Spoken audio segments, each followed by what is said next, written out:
Hey everybody, what's happening? Captain Borix in Las Vegas. We are kind of in the Las Vegas Country Club area. The old country club that was built by Mo Dalitz back in the 50s. Very famous Jewish mobster from back in those old days. And I just dig these old houses, and the whole neighborhood is so cool. A lot of these places are for sale too. And it's interesting, it makes you wonder, like, well, what's the deal? Why are so many of them for sale? And how much are they? And I think they range drastically in price, but look at this old 60s fencing. I just dig it. But what's interesting is right around the corner here is the home that they used in Casino, where Sam Rothstein, the real-life Lefty Rosenthal's character, lived on Casino. Here's also the little golf course too, where the airplane flipped over, or not flipped over, but ran out of gas when Joe Pesci, peekaboo, you fucks you, and Frank Vincent and those guys were playing golf. And they're like, $100 whoever hits the plant. But here's the driveway where Sharon Stone is famously bashing in.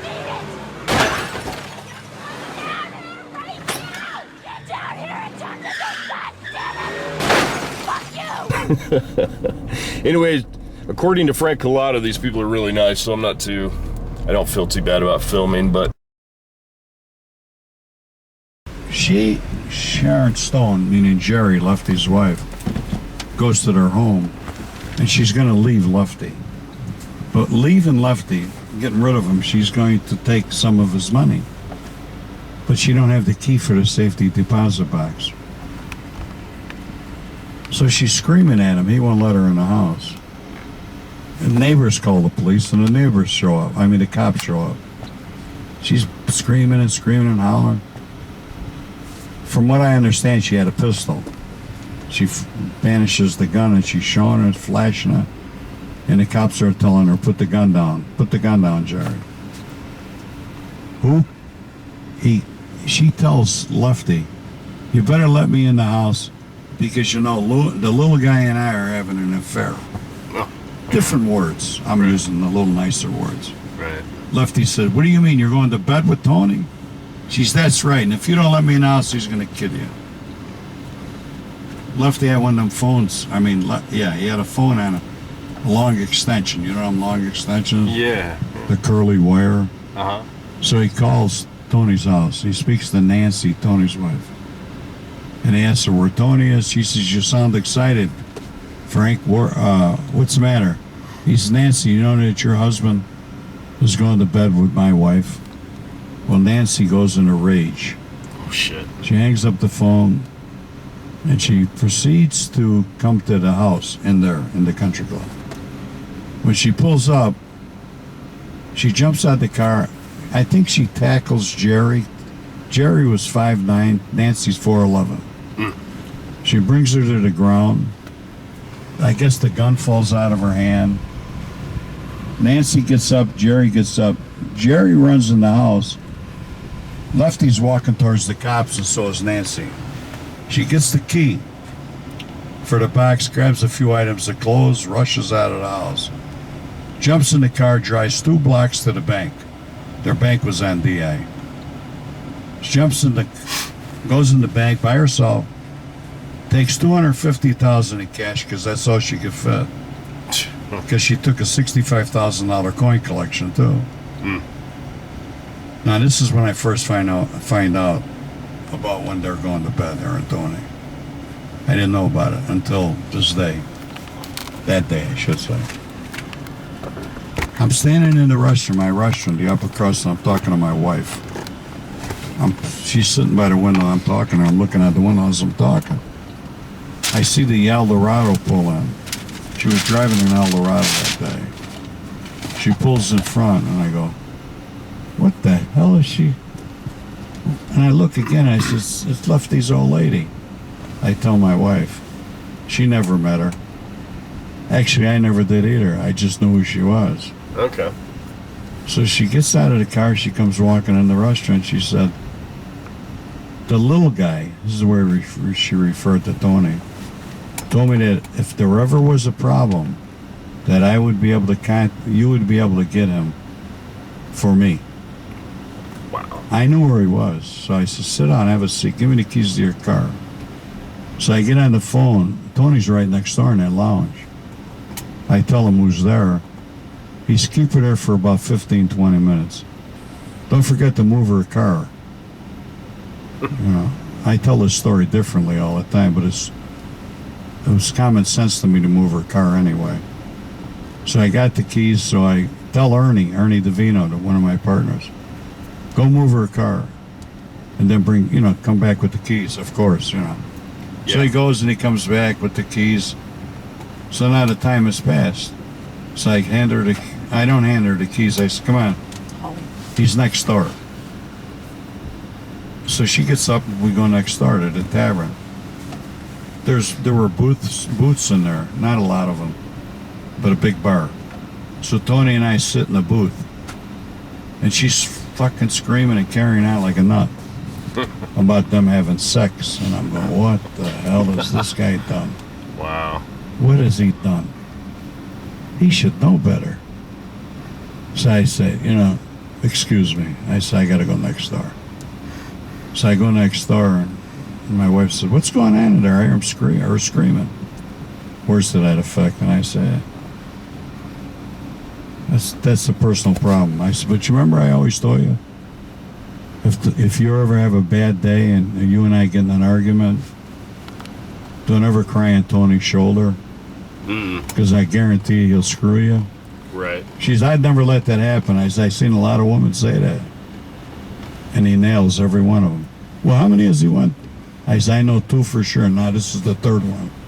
Because then I'd had to kill you and him if I knew you went to bed. I would really be For mad. sure. So that's when I first found out about her. Now let me say this much. If I would have known she had $250,000 in that coin collection in that vehicle, do you think I would have given her that money and coin collection back? Oh, hell no. Thank you. I wouldn't either. You got to be crazy. Right? Who's she going to run to? She run to Tony, he would have smiled at her because he would have had half of it. Yeah. Anyway, let's not spend too much time there. But what's interesting is right around the corner, if I can find it, and I know I can, is the home of former heavyweight boxer Sonny Liston, who died in Las Vegas at his home. He was found dead by his wife Geraldine on January 5th of 1971.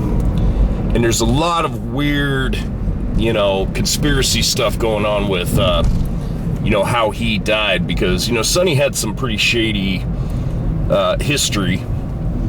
He was, the poor guy, he really kind of had a tough life, even though, he certainly was a famous boxer. He was like one of the first heavyweight boxers.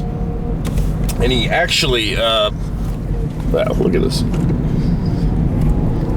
He had actually gotten into boxing while spending a couple of years in prison in St. Louis. He came from Arkansas, and both of his parents abandoned him. And then he decided to go to St. Louis, where he believed his mother was living, to look for her. And we're not sure if he ever found her, but he probably didn't. But right around the corner here, let's see. This neighborhood back here, you can see the high roller way up there in the distance off the strip. But at any rate, he got into boxing in the early 1950s when he had spent some time in prison in St. Louis, and he had bounced around St. Louis, Chicago for many years, and he ended up in Vegas. Starting back in St. Louis, he spent some time working for different mafia-associated characters. And when he died in Las Vegas, he had some pretty bad luck over the years. Although he had won a lot of fights, he had fought Muhammad Ali in 1964 and famously lost the fight. And according to fight historians, they would tell you that he had been drinking heavily the night before. Like, he didn't take the fight seriously at all. He was like, whatever, and just went out and partied his brains out the night before. So he's hung to the gills in 1964 when he fought Muhammad Ali. And then in 1965, he had a rematch with Ali.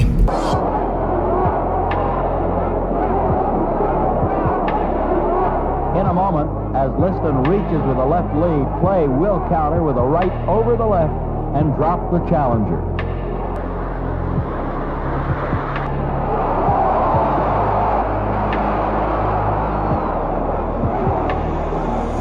He got knocked out in the first round, and a lot of people say that that was a dive. He was taking a dive.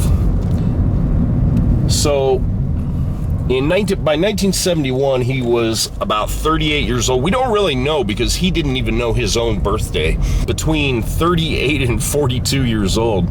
Kind of interesting, right? This little spot's cool. There's a guy up here who's got an awesome bunch of Volkswagen, like those trucks. Look at these homes. Amazing. At any rate, in 1971, he was found dead of a supposed overdose. He had heroin in his system. His wife found him, and she claimed that the whole house smelled like decomposing body. You know, he had been dead for a while. And they did indeed find some heroin in his system. They found some drugs in the kitchen. But it's all, you know, the whole thing is really not well documented, if that makes sense. There's a lot of people that would say it was a mob hit, but that's his house right there.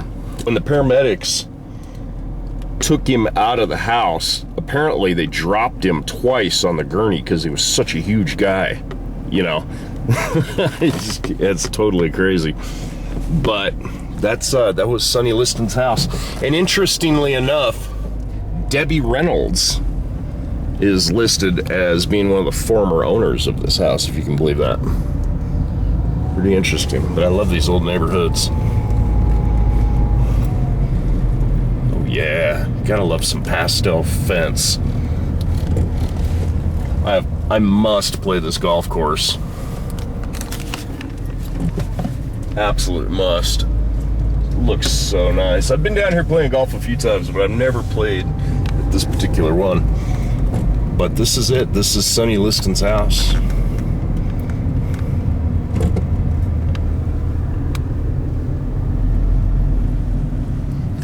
So Debbie Reynolds owned it at one point. Who knows how long she lived there, if it was just an investment or, you know. I mean, there are so many people that live in Las Vegas that we're actually unaware of. You know, there's a lot of celebrity types that live here or have lived here in the past, because you can live kind of a Los Angeles style lifestyle at a fraction of the price, if you think about it. You know, you go up into the areas up on the east side, or the west side, excuse me, like Summerlin, and there are just incredible homes up there, and it looks like you're in Bel Air or you're in you know, Laurel Canyon or something. But look at this guy's Volkswagen. Dig it. What a great house too. Yeah, a little taste of old-fashioned Las Vegas, folks. Just taking a little break from riding. Just got some new borax patches. If anybody is interested, hit me up on the Facebook page. A few people have, and I'll shoot you one out. I'm going to be sending them out today to people who have already asked for one. They look pretty good. And now I'm going to drop a few of those in the mail and get back to work.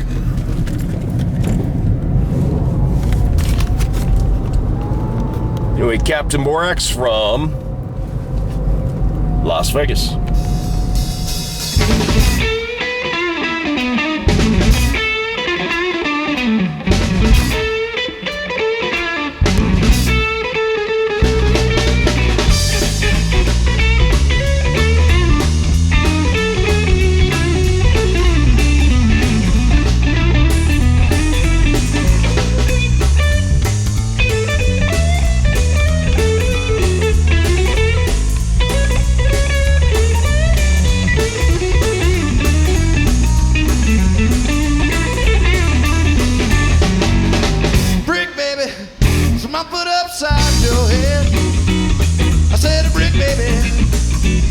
good upside your head. Well, you got me so worried, it's talking right out my head. Well, you know I love you, baby. Don't you know my love is true? I just can't understand it, why you treating me like you do. You wanna chuck a brick, baby? Chuck a brick at you, yeah.